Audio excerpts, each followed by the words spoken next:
All right, so that took about 5 minutes, and what we're looking for to tell whether or not the texture is correct is that we're looking for the flour to look like sand, okay? So see how it looks like sand?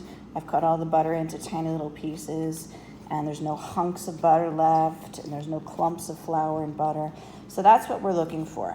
When you see that, you know it's time to now add our liquid ingredients, and that is our cream, milk, and eggs. I don't know if you noticed, the freezer was full when I showed you the grated butter, so I'm actually trying to use up stuff in there. I had a frozen container of cream, so I'm using that up in this recipe. And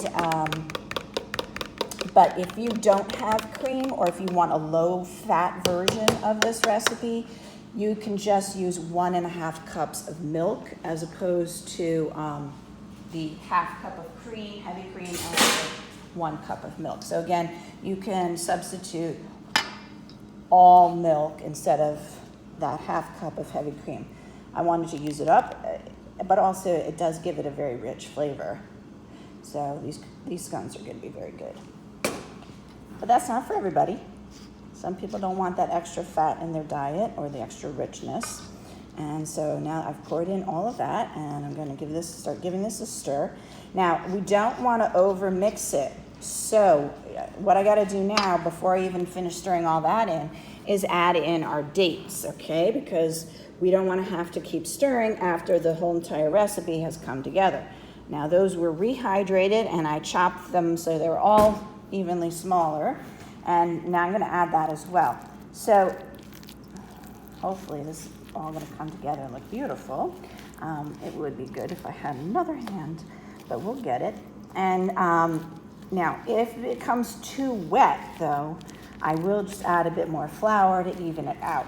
If you're ever making something and the dough's not coming together looking right, and you're using flour, remember that flour absorbs moisture, and if it's very humid, you might not need as much liquid, or if it's very dry, you might need more liquid. So let me give this a stir and see what I can do. All right, so that's what it should look like when it's done. And now normally in the kitchen, we have been making our scones using ice cream scoop and scooping it looking like a biscuit. That's not the actual traditional shape. But we do all these scones for catering, and we have to do a lot of them, so we usually just do that. But the true shape of the scone is more like a circle cut out. And how we're going to do that is we're going to just sort of spread this out. And if you have circle cookie cutters, even better. I actually don't have a circle cookie cutter in here, but I do have the 1/2 cup measure, so I can use that. And we don't want to have it too thick. We don't want these to be ginormous. So I'm going to go to try to get this about 3/4 of an inch or 1/2 inch thick, okay? And I'm just spreading this out. I don't want to keep using my hands too much. I'm melting the butter that's in there. That's going to affect the end texture.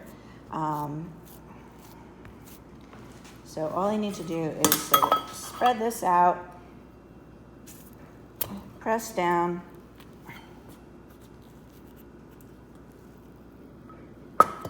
and there we go. You have your scone. And then this is going to go onto the half-sheet baking sheet, and I'm using a silk pat. These don't spread that much, so I can use a silk pat, not like those Anzac cookies that spread so much. All right, and so I got to do a whole bunch of these, and then I'll show you how to take care of it before it goes into the oven. I'm going to brush it with cream and then sprinkle it with a little turbinado sugar, and that'll give it a really nice finish. You don't need to do it. You could just bake them right now as they are, and they're perfectly good and delicious. But, you know, I'm a pastry chef. I need to make everything fancy, so I'm going to do that little bit of sugar on top. All right, so I have our scones here. I did some circles and I did some squares. All right, and then this is our cream. I have a pastry brush. I'm just going to brush over the top.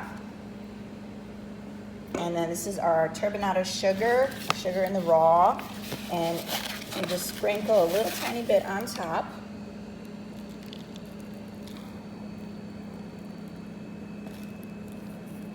and that'll give it a nice finish, okay? So I'm gonna do all of those, and then I'm gonna put them into the oven, 300-degree oven, and we'll see how long it takes, probably about 15 minutes, so we'll double check that time.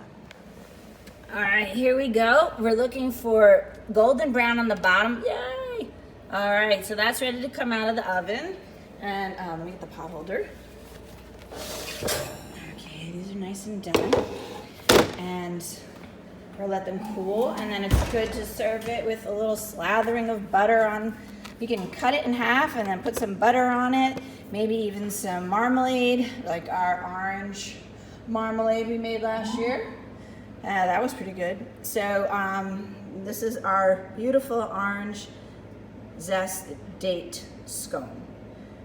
And I hope you enjoy it, and it is quite delicious. So bon appetit. Thanks, bye guys.